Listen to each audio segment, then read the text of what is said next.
Olá, tudo bem? Seja bem-vindo ao canal Meu Momento com Deus. Nessa ocasião, nós vamos dar continuidade ao nosso estudo guiado, nosso estudo da semana. Hoje nós vamos abordar mais um tema dentro do contexto do Evangelho de Marcos. Esse tema a qual nós estamos estudando durante todo esse trimestre. E com certeza nós vamos ter aí uma dimensão mais completa, mais detalhada e exata a respeito do Evangelho, né, a respeito de Jesus Cristo, de acordo com a visão do João Marcos, que foi o autor desse Evangelho. Bom, você sabe que antes da gente se debruçar, antes da gente meditar e refletir no estudo do dia, nós buscamos ao Senhor por meio de uma oração. E hoje não será diferente. Então eu quero convidar você a abrir seus olhos, fechar seus olhos, melhor dizendo, e a gente fazer a nossa oração, tá bom? Então vamos orar. Senhor Deus, estás nos céus, muito obrigado, Pai. Obrigado por mais uma oportunidade de poder estudar a Tua palavra, de meditar e de Te conhecer por meio das Escrituras Sagradas. Que Teu Santo Espírito fale aos nossos corações. Perdoa, Senhor, os nossos pecados. Fica conosco, em nome de Jesus Cristo. Amém.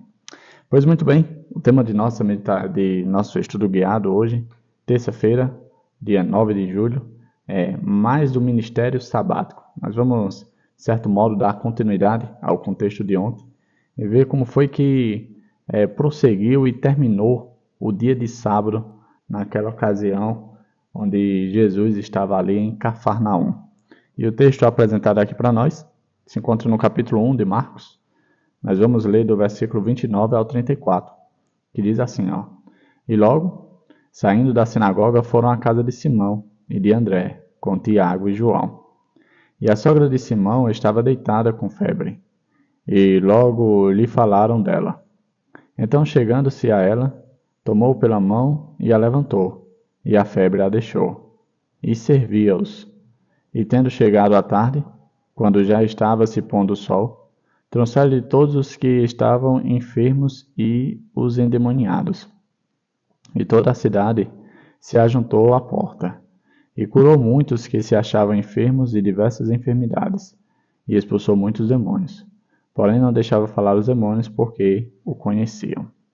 A gente vê aqui, pelo menos, duas situações, né? A primeira, que após terminar o culto ali na igreja, né, na sinagoga, eles foram para a casa de Simão, né? E chegando lá eles se depararam com uma situação um pouco desconfortável. Imagine você querendo buscar um momento de tranquilidade, de paz, um momento onde pudesse ali fazer uma refeição, e você se encontra ali numa casa de uma pessoa onde não há motivos para festa, não há motivos para se alegrar, porque você sabe que no momento da refeição é um momento alegre, mas por conta da situação da sogra de Pedro, né, a sogra de Simão está doente, não havia espaço para tal situação. Jesus foi comunicado dessa situação e ele logo agiu. E a Bíblia fala, né, o contexto ao qual nós lemos, Jesus a tomou pela mão, como quem ergue uma pessoa, e naquele momento em diante ela foi curada, a febre passou. E a Bíblia fala que ela começou a servir a Jesus e aos discípulos que ali estavam. Eu separei aqui alguns pontos para nós refletirmos um pouco. E diz assim, ó: No entanto, a sogra de Pedro estava com febre, o que na época significava que ela corria o risco de morrer.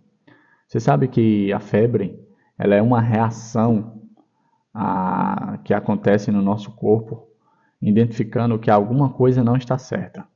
No nosso corpo, para demonstrar que está passando por um processo de estresse, ele aquece, né? Ele fica com febre. E aí a gente logo toma ali um remédio, né? Se eu não me engano é dito antitérmico, para poder baixar a temperatura e o nosso corpo restabelecer. Algumas pessoas até quando ficam com febre muito elevada chegam a convulsionar, né? E aqui eu quero te levar a refletir no seguinte aspecto. Imagina se nós, nos dias de hoje, que temos todo o amparo, né, do avanço aí da saúde, dos medicamentos, para nos dar, vamos dizer assim, um certo alívio. Imagina na época de Jesus que não havia esse tipo de auxílio. De fato, as pessoas morriam por conta de febre. E aquela situação em que ela se encontrava não era uma situação qualquer, era uma situação grave. Ou seja, eu imagino que o clima na casa de Simão não era um clima de festa, não era um clima alegre, um clima, vamos dizer assim, de sábado. Era um clima complicado. E aí Jesus se compadece, Jesus demonstra ali sua empatia, sua compaixão e trata de agir, resolvendo o problema. Ele cura a sogra de Pedro e com certeza após esse milagre, a alegria voltou àquela casa e ali eles puderam passar as horas do sábado, o restante das horas do sábado, com certeza num clima bem mais feliz e alegre. A Bíblia fala que logo ali por volta da hora do pôr do sol, no fim da tarde, as pessoas começaram a chegar. E eu separei um ponto a respeito disso. Ó. Fala assim, ó.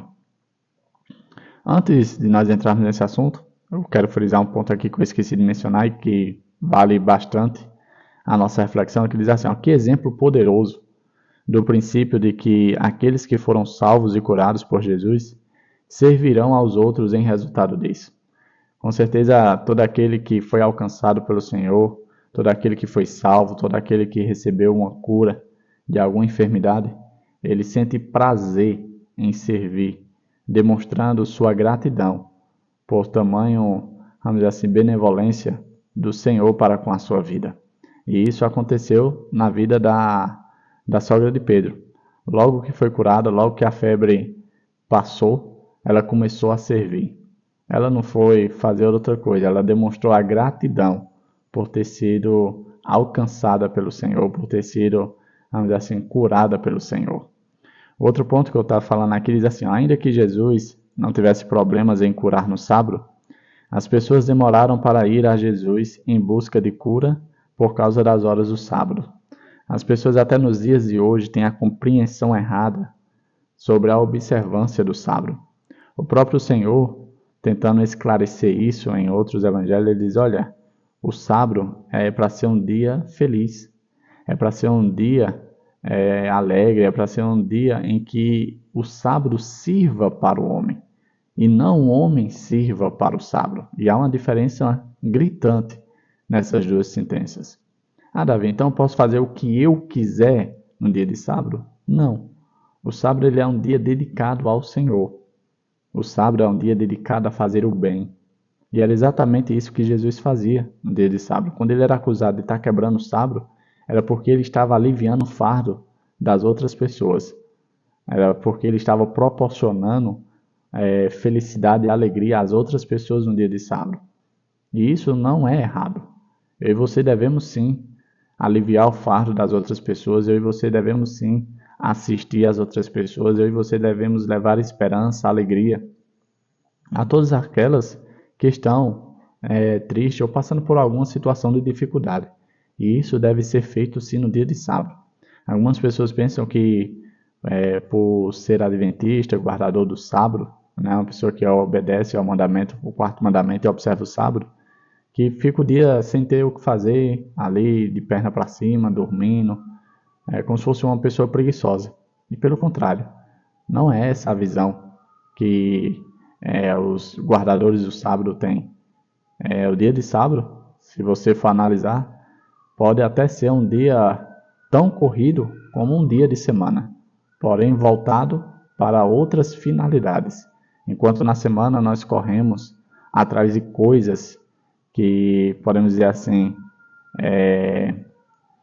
engrandece a nós mesmos, no dia de sábado nós buscamos fazer coisas que não somente engrandecem a Deus, mas também refletem o caráter de Jesus nas nossas vidas, quando aliviamos a dor daqueles que estão sofrendo ao nosso redor. E aí, o contexto de Marcos fala que essas pessoas se demoraram, né? Eram observadores do sábado e tinham ali um conceito equivocado a respeito da guarda do sábado. Olha, elas perderam a oportunidade de ter o seu problema resolvido de forma com mais antecedência. Elas esperaram o sábado passar, por ocasião do pôr do sol, para poder buscar Jesus, porque com certeza elas ouviram falar dos feitos de Jesus. E aí continua dizendo assim, ó, Marcos diz que toda a cidade estava reunida à porta da casa naquela noite. Levaria algum tempo para que Jesus ajudasse todas aquelas pessoas, mas antes elas tivessem buscado ao Senhor mais cedo. E isso também acontece na nossa vida. Nós muitas vezes esgotamos todas as nossas opções até a gente ir em busca do Senhor, até a gente ir ao encontro do Senhor. Mais cedo, se a gente tivesse feito isso, tivesse ido atrás do Senhor, tivesse buscado o Senhor para resolver o nosso problema, mais cedo a gente teria encontrado a solução, mais cedo a gente teria encontrado paz, mais cedo a gente estaria feliz e realizado. Que nós possamos aprender com isso. E por último, para encerrarmos o nosso estudo, eu separei o seguinte ponto, que diz assim: enquanto o último enfermo não foi curado, Jesus não cessou de trabalhar. Estando a cidade ainda imersa no sono, o Salvador, tendo se levantado alta madrugada, saiu, foi para um lugar deserto e ali orava. Aqui nós vemos o motivo pelo qual Jesus tinha condição de fazer o bem ao próximo. Como era Davi? Jesus se abastecia do amor de Deus por meio desses momentos, em particular buscando ao Senhor por meio de oração.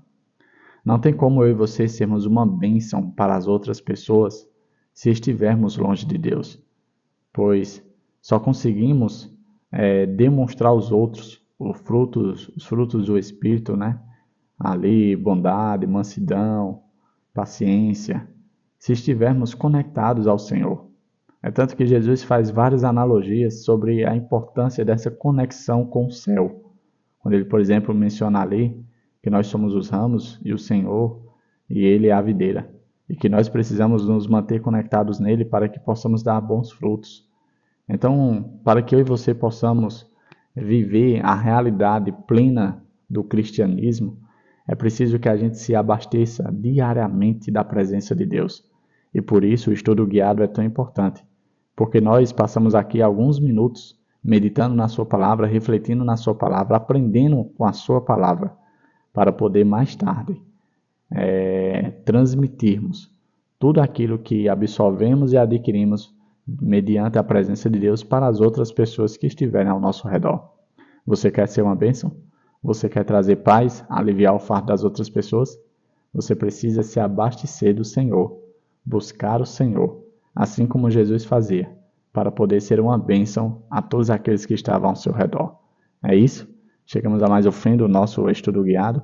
Hoje nós vimos como foi o restante do sábado, né, o ministério ali no sábado, como foi aquele dia diferente em Cafarnaum, porque de fato foi um dia atípico, onde as pessoas de Cafarnaum se maravilharam pela presença de Jesus. Imagina só, Jesus visitar a sua cidade. Com certeza não será um dia qualquer, será um dia completamente especial e diferente. Que nós possamos promover isso, onde quer que estejamos, sermos uma espécie de extensão de Jesus, para que as vidas das pessoas não sejam uma vida simples e qualquer e rotineira como todo dia, mas que seja um dia impactado pela minha e sua presença. É isso, que Papai do Céu te abençoe e te proteja de todo mal, e claro, que Ele te traga aqui novamente amanhã. Até a próxima e tchau, tchau.